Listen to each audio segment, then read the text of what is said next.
KSRTC ബസ്സിന് വീണ്ടും തീ പിടിച്ചതായി ഒരു വാർത്ത പുറത്തു വരുന്നു. ഹിൽ വ്യൂവിൽ നിന്നും ആളുകളെ കയറ്റാൻ സ്റ്റാൻഡിലേക്ക് കൊണ്ടുവരുന്നതിനിടയിലാണ് ഈ ഒരു തീപിടുത്തമുണ്ടായത്. അപകടത്തിൽ ആർക്കും പരിക്കുകളില്ല എന്നത് ആശ്വാസകരം. അഗ്നിരക്ഷാസേന എത്തി തീ അണച്ചതായും വിവരങ്ങൾ വരുന്നു. അഭിലാലുണ്ട് നമുക്കിപ്പം. അഭി, ഇത് എപ്പോഴായിരുന്നു? അശ്വജിത്താണ് ചേരുന്നത്. അശ്വജിത്ത്, ഇത് എപ്പോഴായിരുന്നു സംഭവം? ആർക്കും പരിക്കുകളില്ല എന്നുള്ളത് ആശ്വാസകരമായ കാര്യം. അപകടത്തിന്റെ കാരണം എന്തെങ്കിലും വ്യക്തമായിട്ടുണ്ടോ?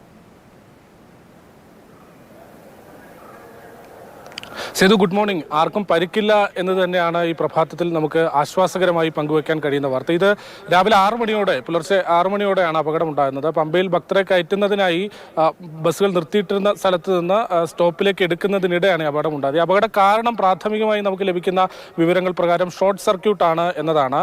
അതായത് ഈ ഡോറ് തുറക്കുന്നതിനുള്ള ഹൈഡ്രോളിക് സംവിധാനത്തിലുണ്ടായ ചെറിയ ഷോർട്ട് സർക്യൂട്ടാണ് അപകട കാരണമായിരിക്കുന്നത്.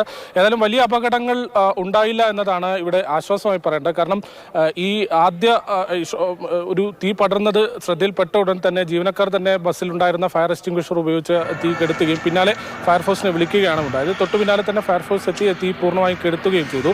ഈ കഴിഞ്ഞ 2-3 ദിവസത്തിനിടെ ഇത് രണ്ടാമത്തെ അപകടമാണ് എന്നതാണ് എടുത്തു പറയേണ്ടത്. പമ്പയിൽ തന്നെ കഴിഞ്ഞ ദിവസങ്ങളിൽ ഇതേപോലെ KSRTC ബസ്സിന് തീ പിടിച്ചിരുന്നു. അത് അല്പം കുറച്ച് ഗൗരവമുള്ളൊരു തീപിടുത്തമായിരുന്നു. പക്ഷേ ഇത് അത്ര ഗൗരവമില്ല, ഒരു ചെറിയ തീപിടുത്തമായിരുന്നു. വലിയ അപകടങ്ങൾ ഒഴിവായി എന്നുള്ളത് തന്നെയാണ് ഈ പ്രഭാതത്തിൽ ആശ്വാസകരമായി പങ്കുവയ്ക്കാനുള്ളത്.